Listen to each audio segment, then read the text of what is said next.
Here this afternoon with us for the governor's announcement. I am Jay Ellington. I'm the city manager for the Texarkana, Arkansas side. I'm glad to be here. I am a substitute this afternoon for Mayor Brown. He's off on vacation, and it's nice to get some of those times out, but we need them around every once in a while too. But I was glad to step in and take care of this for him today. I know I have Judge Harrison here and Mayor Bergman from the Texas side as well, and I'm sure there are a host of other people who I don't know yet. But thank you all for your public service if you're serving in one of those capacities for us. It's an honor always to introduce somebody at the level of a governor. It makes no difference what level I'm at or what level you're at. It's always an honor to do something like this. Well, this gentleman doesn't need a whole lot of introduction, not to us on the Arkansas side anyway.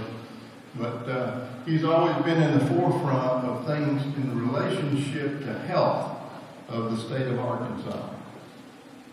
And he's had several things during his first term and is continuing to stay on top of those for all of those of us who live here. And this is one of those times that he wants to talk to us about health and health-related issues. And without further ado, I'll introduce Asa Hutchinson, Governor of Arkansas.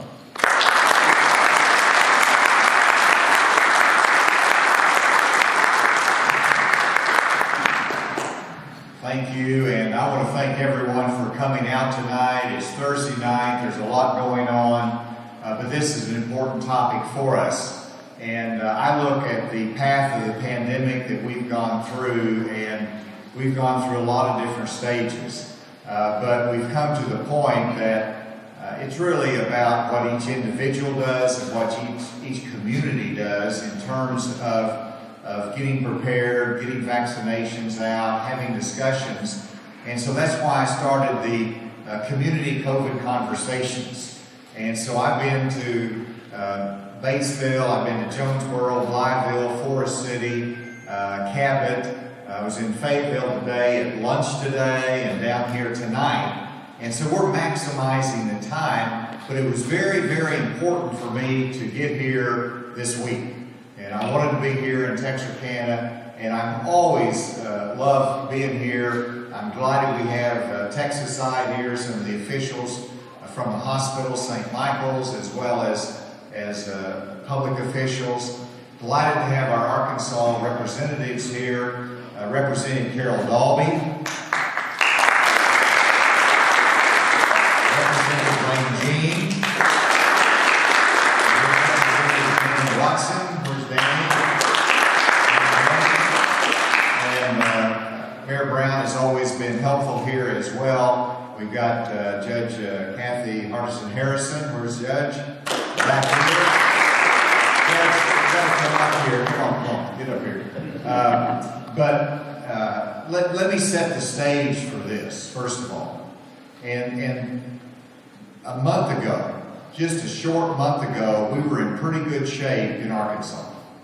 And if you look at it statistically, a month ago, which was June 7th, so just a little bit over a month ago, we had 1,594 cases, active cases.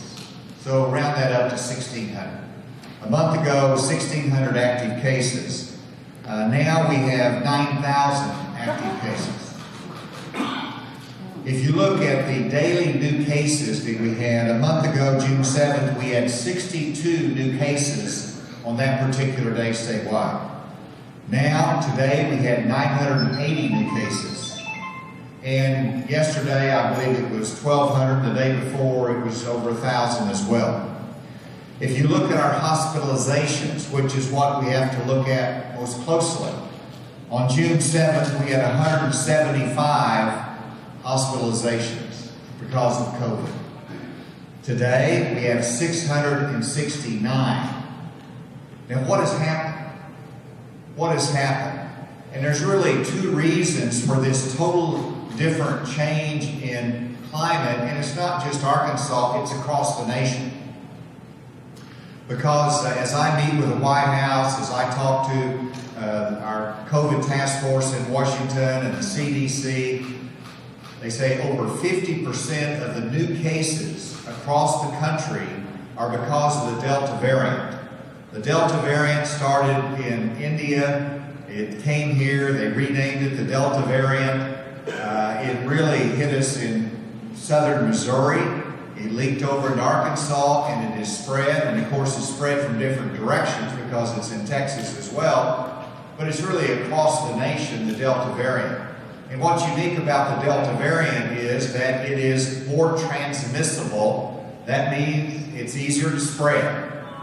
And then secondly, and this is something that's significant, is that you're twice as likely with the Delta variant to go to the hospital.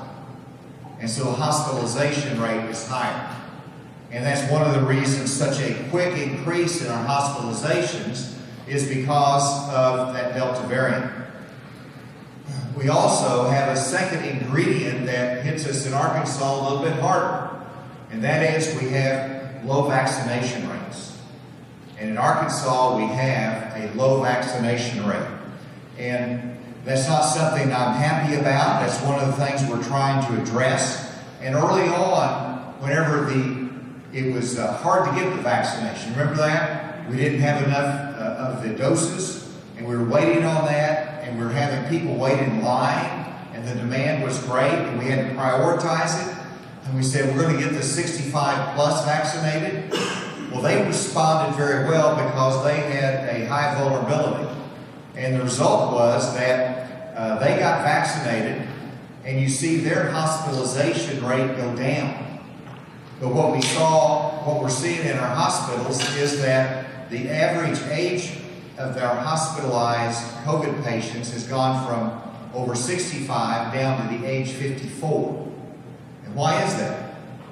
Because the Delta variant hits you hard, but also because that's the age group we're not getting vaccinated at the rate we want, and that's between 20 and 50. And that age group, we've got to get those vaccinated.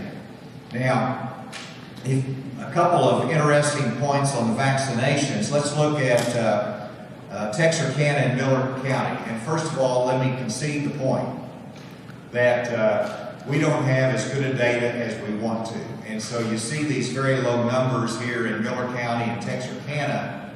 And we know that we're not getting all the Texas data. Sometimes you'll go to St. Michael's, you'll go to a physician in Texas, you'll get vaccinated. And so I know you're doing better than what the statistics show. But so understand that, but at the same time, you look at our surrounding counties, Little River County, you look at Lafayette County, in each of those counties, they're lower than even our state average of vaccination. And our state vaccination rate is about 15 points lower than the national vaccination rate.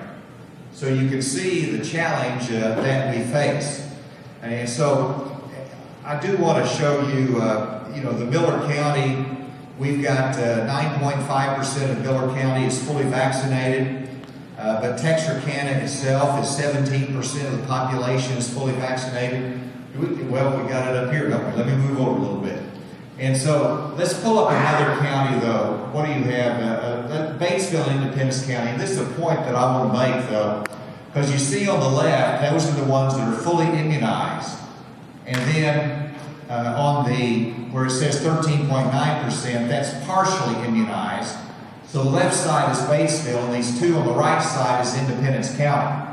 Now, look at Batesville. 69% of the people in Batesville are fully vaccinated. That's incredible. But then Independence County is 29%. Just think if you didn't have Batesville at 69%, how low the whole county would be. And so, do you have another one there, or is that it there? Searcy and White County, the same thing. In Searcy, 62%, but the whole county is 34%. And so if we had true data, and you can see it just in comparison, that the cities are getting vaccinated at a higher rate than our rural areas. And that is a challenge for us. And so those are parts of the reason that we have a low vaccination rate. We also have some resistance out there. There's a little bit of myth going on in our society. There was an email went out before my first COVID conversation. It was actually sent out by Secure Arkansas. Some of our legislators might have heard of them. But they said, watch out for the governor's town hall meetings. He's trying to do mass vaccination. And he said, and they went on to say that it's going to result in mind control if you get vaccinated. And they went ahead and tried to explain all of that, and magnetic connections, and 5G. And then it said, when you talk about vaccination, don't use the word vaccination. Use the term bioweapon. It's not a vaccination, it's a bioweapon. So they're trying to scare people away from getting vaccinated. And the only answer to that is truth. And so tonight, as we have a conversation, some of you have you might have good reasons that you're not getting vaccinated, or you just might have questions about, whether it's healthy or not. I've got some medical professionals, we've got some trusted, so we're going to have a community conversation, respectfully listen to each other and respectfully making comments, and we'd like to get around and hear from everybody. And by the way, we have, as you saw as you came in, St. Michael's, that is good enough to have a clinic out there. If you want to get vaccinated, there's an opportunity there for you. We have no mandates in Arkansas. Nobody is knocking on your door and making you do this. It is all about your decisions and trying to make the right decision for your family and for your community. I have Dr. Jose Romero here, who's our Secretary of Education. Many of you have seen him with me on some of our news conferences. Thank you, Jose, for being here, and he's a great help as we try to work our way through this. All right, so I've talked enough. I came here to listen, and so the floor is open for questions, and it can be a comment, again, if you're respectful and you just have some points that you want to make. Yes, sir. And we got a microphone here. Hey, Governor, my name's Harvey Woods. I'm an Arkansan by birth, University of Arkansas graduate. I've even been to one of your, I think it was your last governor's breakfast in Little Rock. So I'm conservative and a supporter. But I'm actually here to make an appeal. I am anti-vax. I see that there's some inherent problems with the whole system that really trouble me. The lack of scientific openness, the way it's set up, where there's a mandate there, the government of the United States is pushing this to get everyone vaccinated, but they're not allowing for data to be collected as to the effectiveness. There's a lot of questions about whether it's going to cause harm. The governor of Ohio today issued a stop on any kind of mandated vaccination for school children in this state. The FDA has issued a heightened warning on the Pfizer vaccine because it increases the risk of Guillain-Barré in young adults, several points. And I could go on, but I think my point is made. There's a lot that's not known. We don't have a free society that can have a conversation about it because of censorship, and I just don't trust it. So, Terrific. my view is that as the chair of the National Governors Association, you're in a great position, and I just would pray and hope that you would issue a call for people to wake up. Thank you for sharing that. Again, a very respectful tone. You express yourself, and that's what this is all about. So there's no problem in you articulating that as well as you did.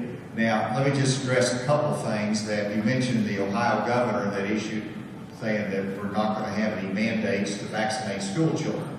Well, that is absolutely the same case in Arkansas. We do not have any mandate that the COVID vaccine is going to be mandated in the schools. It's not going to be. There's a law against that. Now, we've always had vaccinations. When I went to school, probably when you went to school, we got smallpox vaccination, we got other vaccinations. Many of those are mandatory. But in this instance, we do not have that as a mandatory action for our schools. In fact, it's prohibited. Now, in reference to the Pfizer, in the data that you mentioned, Dr. Romero, I'm going to let him comment on it because he studies that data all the time. And the data is all available on the CDC website. It's very public. And the FDA is actually going through a very methodical process to review the vaccines and the data for it. But remember whenever there was a pause on the Pfizer? Remember that? There was a pause on the Pfizer, and it was very transparent. I actually criticized it because I thought that pause was unnecessary. But they saw some small level of data, and so they paused the Pfizer, and it was very, very transparent. But let me ask, though, how would you suggest that I, as governor, you think it's okay if people decide on their own to get vaccines? And do you believe that COVID is real? I'm not afraid. Okay. Dr. Romero, did you want to comment any on the data side? Sure, if you allow me to. It's actually the Johnson & Johnson vaccine that has the GBS issue. And it's very easy to confuse it. There's so many vaccines, I have a hard time remembering all of them. But that data, it's a signal. As a matter of fact, literally before I got on the plane with the governor, I was on a 2-hour call with the CDC reviewing that data. It'll be reviewed publicly. All of the data on safety is publicly reviewed on a monthly basis since we've started this pandemic. It is available on the web. You can dial in, watch the discussions, watch the debates about this, and see the data itself. I can guarantee you that we have the safest vaccine system in the world. Safety has been paramount throughout the development of these vaccines, throughout the testing of these vaccines, and even after vaccines have been put into circulation. There are 5 systems available in the United States to track these very rare occurrences. And that's why we're finding them. Because as the governor said, there was a pause placed on the vaccine because of a signal, okay, a possibility of clots forming. There was another signal for allergy. Okay, and this is the third signal. These are extremely rare events. And the CDC, the ACIP, FDA measures these in a risk or benefit analysis and makes that recommendation to the public. Thank you.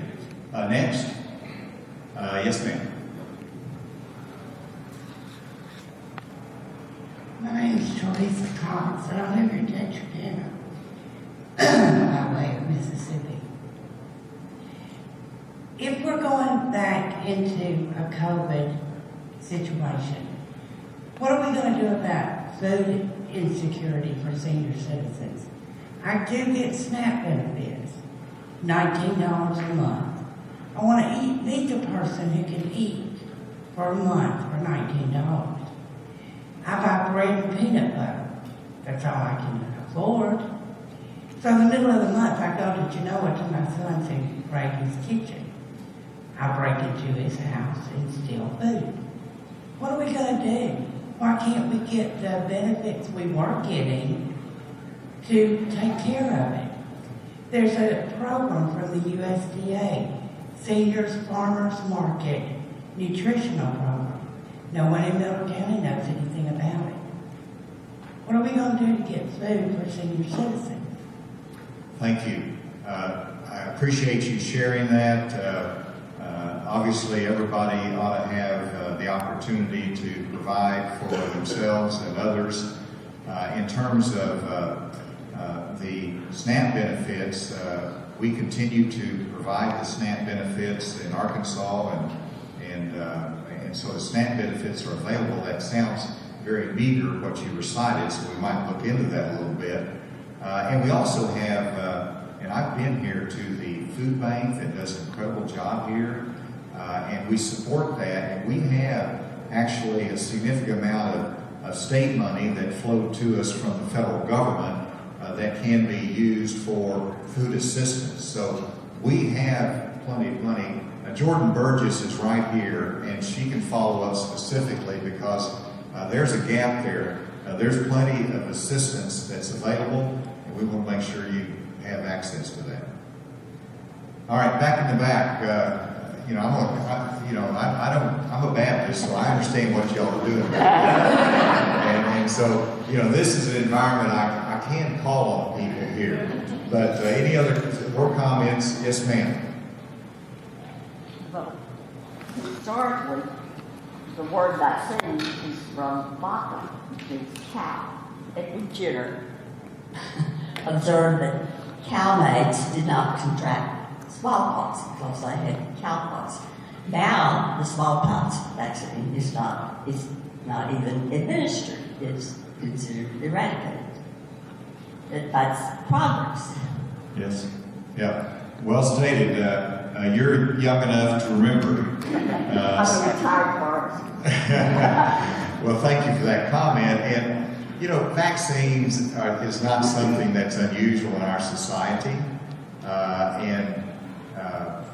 Growing up, we all remember that experience, but there's the flu vaccine, and we have a percent of the Arkansas population that doesn't get the flu vaccine, so you always have that. But we've never had, in my lifetime, and in yours, ma'am, we've never had a virus that is as dangerous and as contagious and as deadly as what we have with COVID. And so that's why it's not just like when you get the flu shot, which I promote that once a year because I get the flu shot. This is just more serious. I'm spending a lot more time on it. So thank you, ma'am, for sharing that. Yes? Where?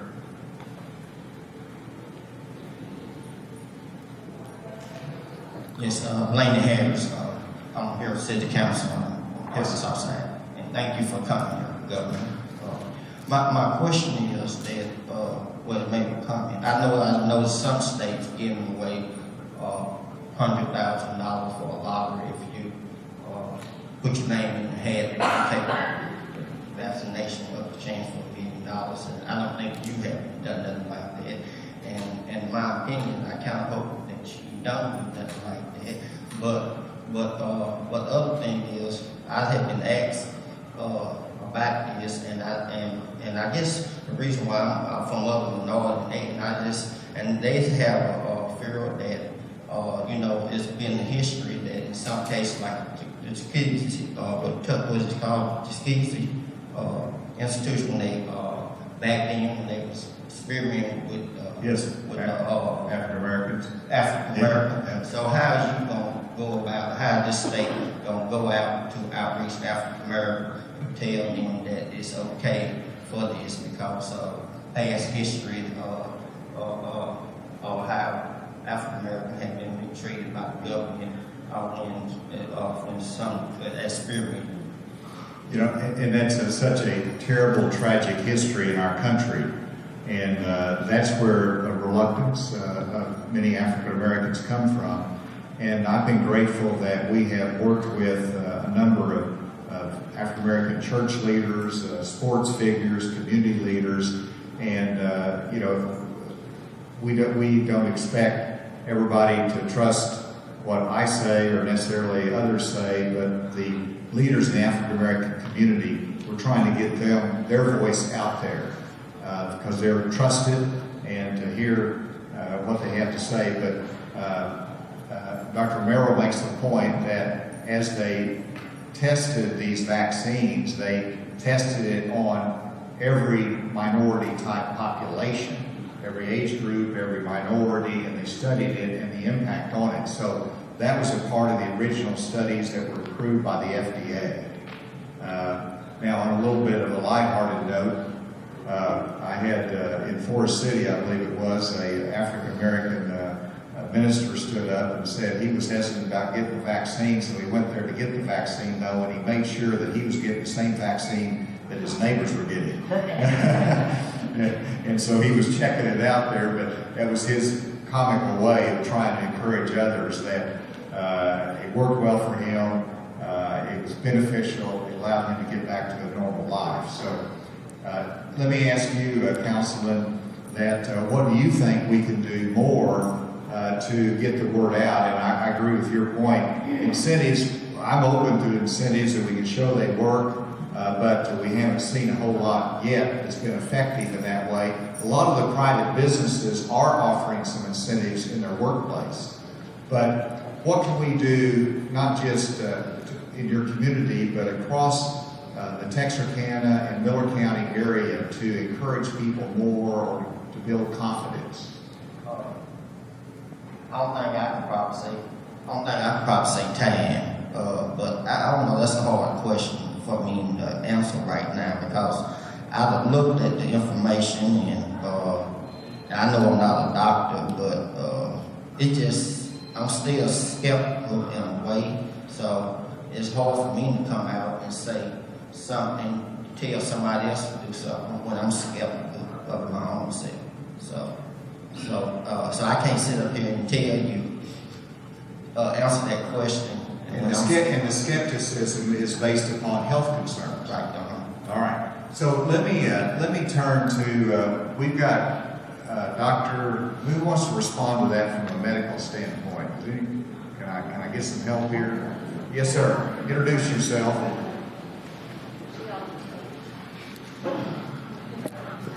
Bowie County Health Authority, which is on the Texas side of Texarkana, USA.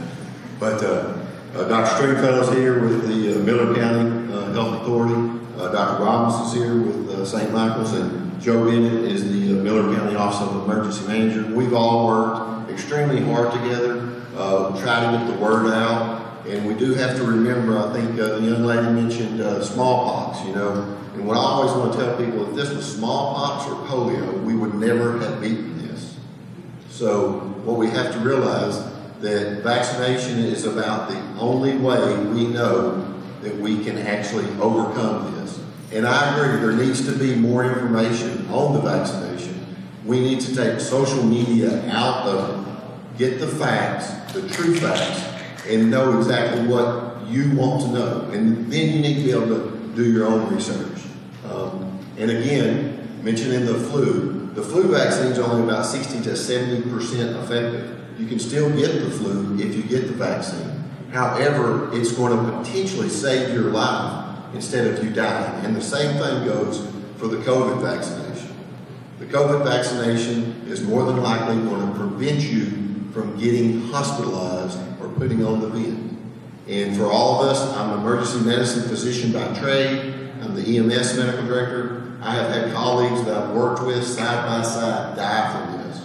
And I'm not talking about somebody, a 48-year-old healthy individual die from this. So, you know, for us, we see it daily, and it is something that we need to get the word out. There's not been enough data because it is so quick and we've moved so quick. So it does take a longer time to get the data, but we know it's the only thing that we can truly do other than good strict hand washing, social distancing, and then the vaccination. So again, we've seen so few flu cases because of those two things, the strict hand washing and the masking.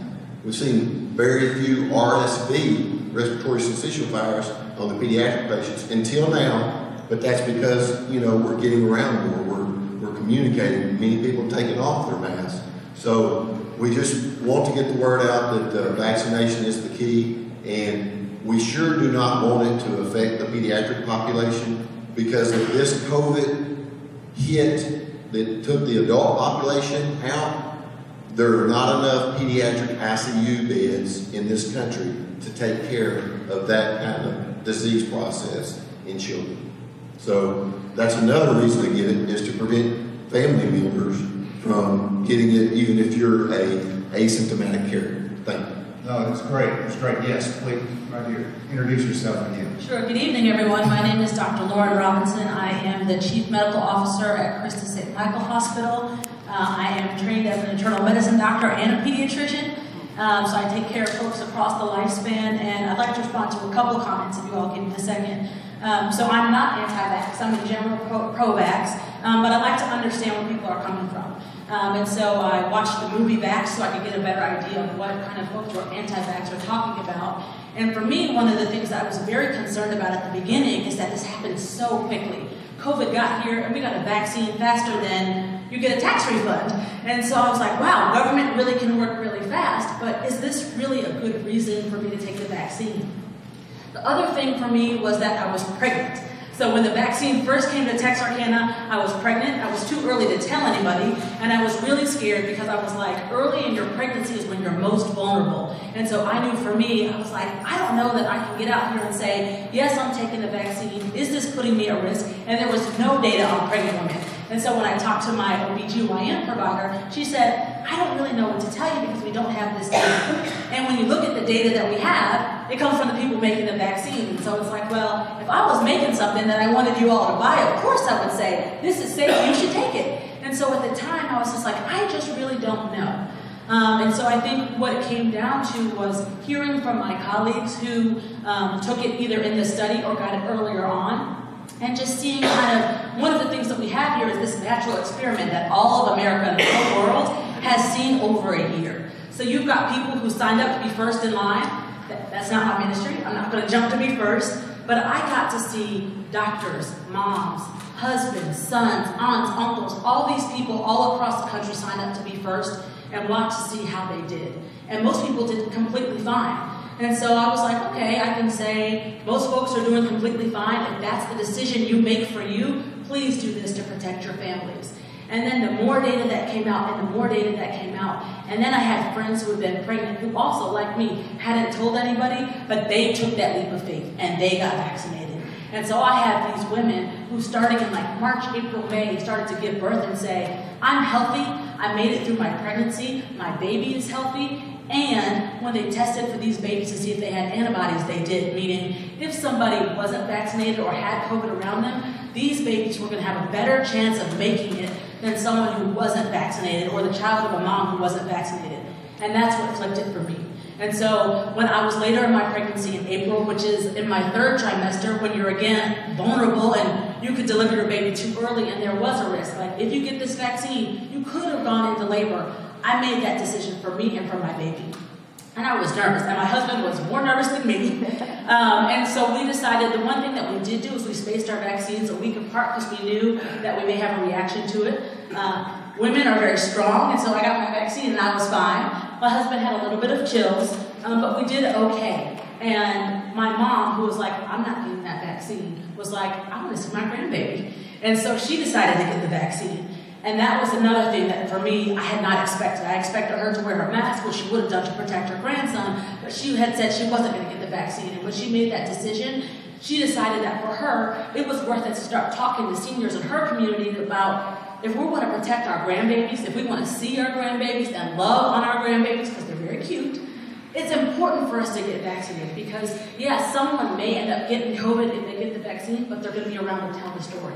They may not be admitted to the ICU. They're not going to pass away. And that's the thing to me that was so important to me, to my family. And then to the gentleman's point about the Black community, the African American community, I think it takes people taking that leap of faith and getting vaccinated. It takes people who are going to say, okay, I'm going to put myself out there, and then I'm also going to tell my story. I think for so long, we assume that people who don't look like us, or don't worship where we do, or don't go to the mall with us, or who are masked or not wearing a mask, we make assumptions. So you might see someone in a mask and be like, well, they probably didn't get it. Or you'll see someone without a mask and be like, well, they probably didn't get it. But the thing is, just talk to people. Tell them your story. Because at the end of the day, we're all human. And everybody is experiencing this in real time and has their own story to tell. You don't know why somebody did or didn't get vaccinated. And that might be the story that changes your mind or changes your heart. So I would say to keep an open mind and keep an open heart.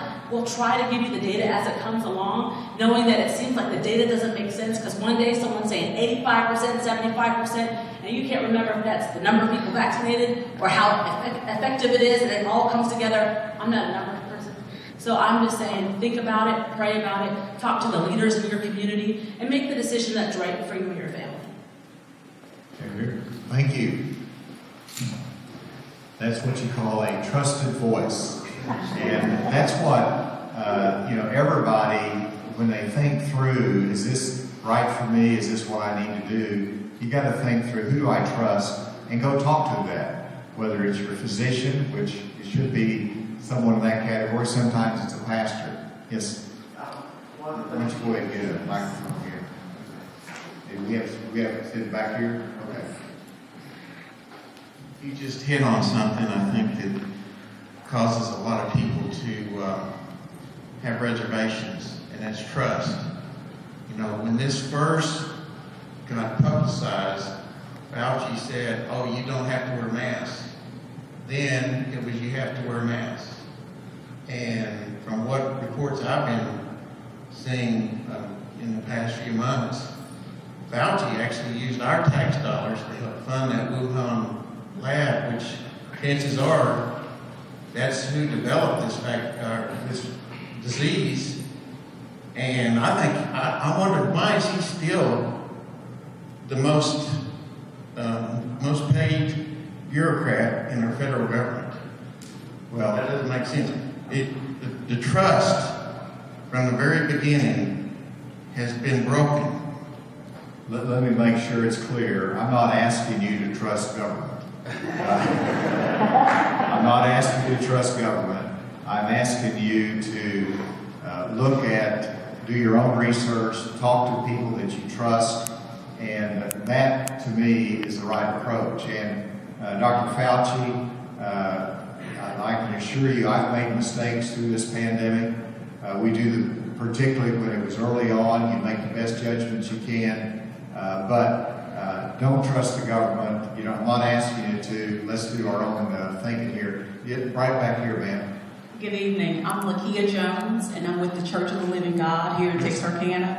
And I just wanted to personally say thank you, Governor Hutchinson, for all that you're doing for Arkansans. And I want to personally thank our friend, Carol Dobby. She's doing a lot for Texarkana and Miller County, and we appreciate her. And we thank you, sir. Thank you so much. Well, and so tell me how your church is doing and what you're telling them. Well, we're doing great. We did partner with College Hill Medical, and we actually sponsored, we hosted several clinics here. Of course, I think it was like four consecutive weeks in a row. And we also partnered with St. Michael's and Dr. Robinson. We hosted clinics here as well. So we just thank you for the opportunity. Thank you for looking out for us. We had at least one of those clinics, there were at least 300 folks that showed up to be vaccinated. So keep us safe, and we appreciate you very much. Thank you. Thank you. Great comment. All right, so we'll go to this lady, and you've got a question, and we've got a question too, or a comment. So let's go ahead to these. Yeah, there. I'd like to ask a lot of these doctors. I'm allergic to a lot of medications and a lot of foods, and it scares the out of me to take this vaccine. All right, Dr. Romero, or what? Let's talk with a local doctor here.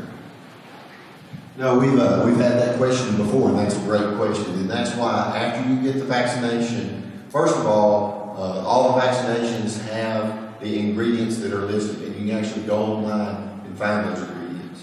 And then the second thing is that all the vaccination clinics that we provide, that's the majority of the time when you have to wait afterwards, we're making you wait to make sure you don't have an acute emergent allergic reaction that we have to treat. So that's the whole point of that wait time. And then also there's a particular system that will call you or text you to make sure how you're doing. Every 24 hours at first, and then it goes to every 2 days, every week or so. So that's a great question. And that is probably the only reason for somebody to not get vaccinated, but the only way to figure out if you're allergic to the vaccine is get vaccinated. And that's why we have the emergency personnel on site with the emergency drugs to be able to resuscitate you. And I can say from being at the vaccination clinics, we have had very few acute allergic reactions to the vaccine. Thank you, Dr. Merritt. Do you have anything else to add on that? No, just that, quickly that really there is no contraindication unless you've had an allergic reaction to something that's been given to you that's in the vaccine. So by discussing it with your provider, whoever's giving you that vaccine, they can tell you whether you can take it. And by and large, almost everybody can do it. And all of us are prepared to perform anything that's necessary to help you if you have an allergic reaction. I was going to follow up. I think that's the thing. Before you get vaccinated, I think it's definitely scary to think, oh, if something happens, they would save me. But definitely sit down with your doctor and look through what the ingredients of the vaccine are, just so you can say, look, these are my allergies. And even if you have pages and pages of allergies, that's why we go to med school, to sit down with you and go through all of those food allergies or medicine allergies, just to see if there's anything there. And the vaccines are different, so we can look through the ingredients, review that with you, and decide if that vaccine is going to be safe for you. And I can say we at Christus St. Michael administered over 25,000 vaccines. We had people come from other countries, as far away as Spain, who came, and they were here, and they came and got vaccinated, and we didn't have one allergic reaction, despite someone telling me, I take this medication I was allergic to it in the past. This ingredient is in it, and I sat there with her, and she got it, and she didn't have any vaccine allergy at all. And so it's worth talking with your doctor. Trinity is my clinic. Okay. Oh, good. Well, I hope that our doctors, we can touch base with them to make sure that they review that for you. Oh, good. Well, we have the vaccine available at the clinic still, so we'll make sure that they review that with you. All right, so we have right here, sir, and then we'll come back there. I really didn't come here to be the devil's advocate, but there are just some things about this situation that truly bother me, and my concern is real. I'm not trying to wreck your party or convince people otherwise, but I've got real concerns for the people long term, what the repercussions could be, which we don't know. In the beginning, and the gentleman here touched on the trust issue, the fact that this is issued under an emergency use authorization is phony, because emergency use authorizations only are allowed if there's not some other drug on the market that is effective. And it's clear that ivermectin is effective, but even that information is being squashed. President Trump tried to make hydroxychloroquine available, and it was like, because he said it was unacceptable, when everywhere else it's been effective. Zinc, other things. Anyway, my whole point is, and I'll leave it at this, there's so many things that have affected our trust, and we don't know. We're rushing headlong into a technology we have no way of knowing long-term effects. That's my concern. Sure. Thank you. And listen, you're not spoiling our party, you're making it a party. It's hard to have a conversation. It's not two ways. So again, no, well, we're not. And so, but there is a counterpoint. First of all, you mentioned President Trump. I wake up about 2 mornings a week and turn on the radio, and there's President Trump's voice encouraging everybody to get the vaccination. And he got the vaccine, and he believes in it, and so, a lot of, He's not perfect. Yeah, okay, all right. Now we got 2. He and Dr. Fauci and me, we're not perfect.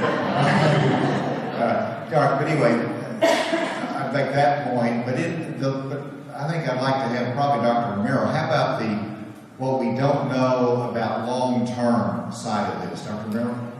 Right. So, to talk about some of these misconceptions and false rumors about the vaccine. The vaccine does not affect fertility. And we know that. We understand that because there's no correlate in the human body that reacts to the vaccine. Second of all, this misconception that in some way the virus alters your DNA. That is not true. It has no effect whatsoever on your DNA. So there is, as we can see right now, no long-term effect other than protecting you from the virus.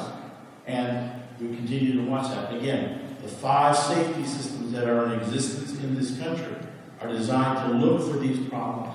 And we see no safety signals at this time. Okay. But would you concede that, the future is unknown? We don't know. I'm just saying that that's a fair observation. I think that you can't argue with that. That the future is unknown, but we are watching for it, right? That's what I meant by our safety system. We continue to watch it in the future. Yes, ma'am. Then we're going to come here. I'm Donna Fulton. I'm a retired state employee. Arkansas, by the way. Both of my daughters work in healthcare. One's a nurse and the other's a respiratory therapist. And my daughter, who's a respiratory therapist, started telling us when the pandemic began, and even before it hit the state, she'd say, "It's coming, Mom, it's coming, it's going to be here." She was watching the worldwide stats. And then as it began in New York and began to spread, and we saw what other states and what the nation was going through trying to battle this pandemic, you know, it was extremely difficult. We didn't have a vaccine. We didn't have anything there. We saw those trucks that were portable morgues, and you saw people dying. And from my girls who have worked in healthcare, they saw healthcare workers getting sick. They lost co-workers. My daughter will tell you what it's like to put a patient on the vent, and some come off of it, but many don't. And then there's the secondary effects of COVID that I haven't heard anyone address here today. But you know, sometimes there's other things. We lost a grandson-in-law because he got COVID, and he was a paramedic. And then he went home, still positive for COVID, decided to take a motorcycle ride, had a stroke secondary to COVID. And we ended up losing him. But I've known a number of people personally that have had COVID. What they've been through is so much greater than what anyone I've heard of has went through as a result of taking the vaccine. The vaccine may have some minor side effects, but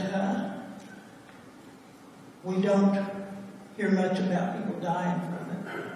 You know, we don't hear people having strokes from it.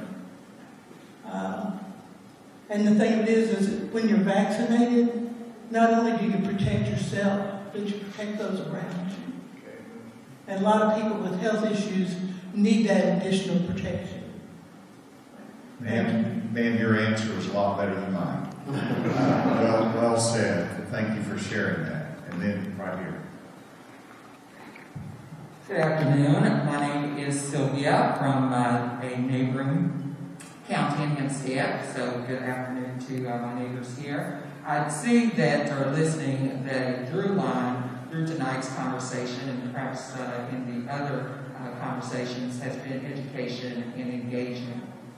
And my challenge is understanding why the state has not initiated a more robust public health engagement strategy and tactics. Speaking of the neighbor behind me from the Church of God, I'm sorry if I got the name wrong, but identifying those places of worship in targeted zip codes, helping them to put on the door-to-door canvassing, the COVID clinics, the vaccine clinics, which leads to the question of, we obviously have a significant infusion of resources from the American Rescue Plan. Where are the dollars being implemented here in the state? Again, to match the data of what we are seeing from neighbors raising concerns about various hesitancy reasons, so that we know how to counter that, what method they're getting that information, so that you can counter that, whether that's through social media, television, radio, what have you. So the overall question is, where are the resources to initiate that more detailed public engagement? And certainly with their role at NGA, we have a broad landscape to look at those options and best practices. Outstanding. Thank you for the comment. Thank you for coming from Hempstead County. I guess it's Hope or Fulton. Thank you for being here. And the answer is, we do have resources to utilize to get the word out on vaccination, to handle our COVID response. And we've used those resources that we have early on for our hospitals that handle COVID patients. We utilized it to expand testing capacity. We utilized it for making sure that we had the vaccines. Of course, the vaccines came from federally, but we had a distribution process. So we've utilized those resources. We've also used it for, of course, the contact tracing, but now it is about the marketing. So we do have a marketing campaign that we're putting millions of dollars into. In fact, before we leave tonight, I'll show one of the ads. But I've made the case that I'm not sure we put enough dollars in the TV that impacts Southwest Arkansas, which is, of course, the Louisiana TV. How many of y'all have seen advertising on television asking you to get vaccinations? You got it.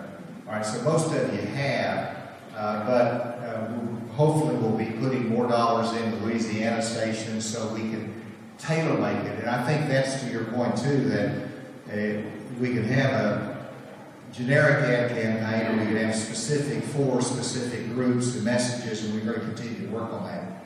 In terms of the outreach, we do have some contracts with some community organizations for outreach on vaccine, and we have more resources available. So that's one of the reasons we're here, is what can we do better? Because we've implemented a lot of strategies to get the vaccines out and to get the word out, but we're open to better ideas. And if there's community organizations that can offer us, we're willing to put some dollars behind it. Yes, sir. Thank you, Governor, for visiting with us tonight. My name is Joe Bennett. I'm the Monroe County Emergency Management Director. And to preface this comment or suggestion, I'll go back to making sure that you understand our office in Miller County is intricately involved in the COVID pandemic from day one. Early on, we worked with Dr. Young and several doctors. Our neighboring counties established a joint emergency operations center. From there, we went on. One of the things I would suggest is that, in every county in Arkansas, we have an emergency management coordinator. And these coordinators know the demographics of their county. They are boots on the ground. Rarely are we asked for any information based on what suggestions we would provide. I would suggest that looking at the demographics of our county, we obviously know that the rural areas are the ones that need to be targeted. A lot of times we have smaller groups, whether they're civic groups or faith-based organizations in these smaller areas of the county that may not pay attention to city or county government or state government, even federal government, but they do pay attention to their civic leaders or their church congregations or their pastors. And case in point is recently within Southwest Arkansas, within the last 2 weeks, we had around 20 people from one congregation develop COVID, none of which were vaccinated. So with that being said, those are targets that we like to look at. In my office, we have been involved, like I said, with COVID from day one. We work with our local pharmacies, and to this point, we've established 15 or more vaccination clinics. Matter of fact, we have one going on next week with the Veterans Administration, or Veteran Services Officer in here in Miller County. So we're hoping for a good turnout there, and we're kind of targeting those smaller groups of people. Just recently, yesterday, I sent out a public service or a media release and try to encourage our private businesses, our retail businesses, and even city and county government to revisit their COVID policy, because things have changed since early on in March and April when they developed these. And how are they going to deal with employees that either have been exposed or need to be quarantined, or can they work? And there are changes even within city government here. Some of our city agencies have people that are on COVID leave. So those are a couple of suggestions that I would have. Another one, and I mentioned speaking about the county emergency coordinators. Early on, we got some information from the Arkansas Department of Health called patient data, and we could log on to a computer and retrieve information on positive patients, wherever they lived, not necessarily their names, but information on who was positive within our county. We use that for a lot of different reasons. The most important was to inform our first responders if they had to respond to a call in a COVID environment.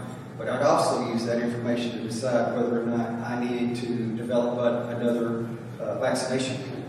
And then we'd also use it for our county and city government leaders to inform them so they could make more informed decisions with the medical community on where we were to go from there.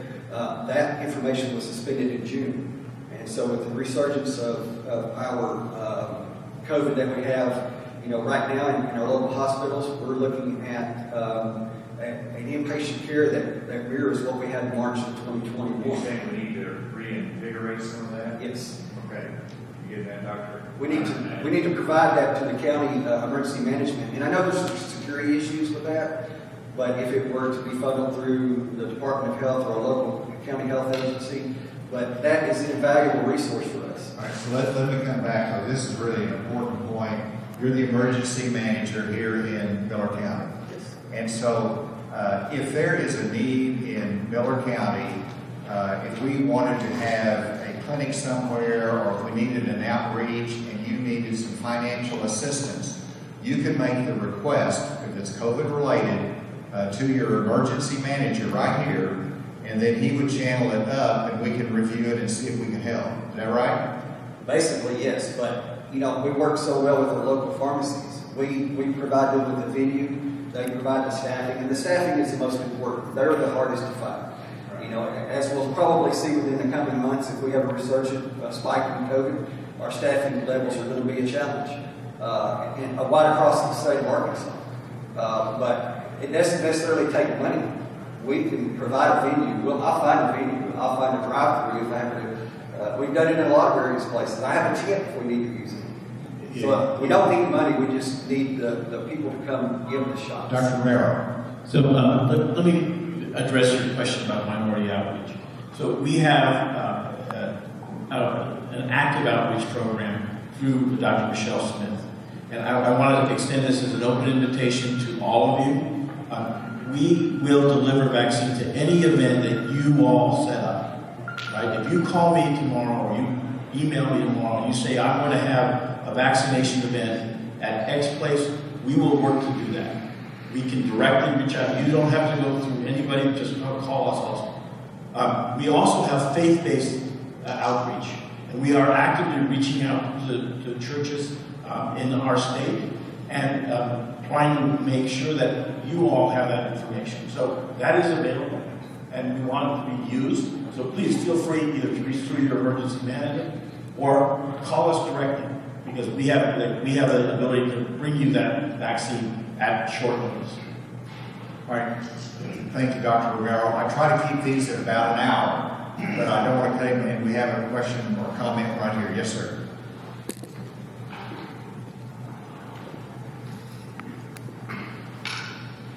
Hello, Governor. My name is Ed Black. I'm a Miller County resident. Just a couple of comments. I got to leave here just a minute so we can get them in. Gentleman talked about trust. I can see how people could be skeptical when this thing first started because a year ago this was brand new to all of us. It was a moving target and I felt like the people who were stating that were stating the correct facts at the time they had the information. Things changed. So the facts changed. I wouldn't want to be stuck with one person thinking one thing all the time and not changing with what the results were from other tests. Talking about long-term effects, I've lost two friends, and I dang sure know what the short-term effects can be. And so I'm not worried as much about the long-term with them right now. And I don't want to see my family gone, and I don't have to worry about it. So I got myself. Thank you, sir. I want to end with an ad. We might even darken this a little bit if we do the lights. Just so you'll see something that we have out there, a public service announcement. I really appreciate this young lady coming forward with her story.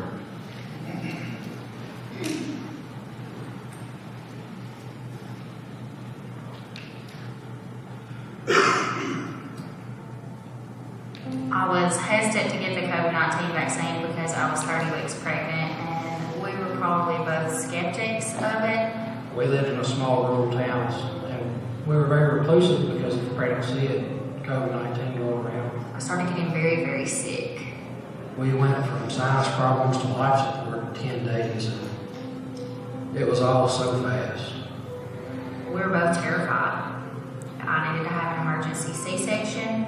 Not only was I on life support and had a very slim chance of surviving, I also have scars to prove, this illness doesn't discriminate. It affects everyone, and it can be deadly. I almost died from it. I got vaccinated the day that my daughter was born because the doctor said that would be the best thing that I could do for her health and mine. My thoughts have definitely changed on the vaccine. I do believe getting vaccinated is the safest thing to do for your family. It's the safest thing to do for our family. The best decision for us is to get vaccinated. Save lives. Get your vaccination. Learn more at healthy.arkansas.gov.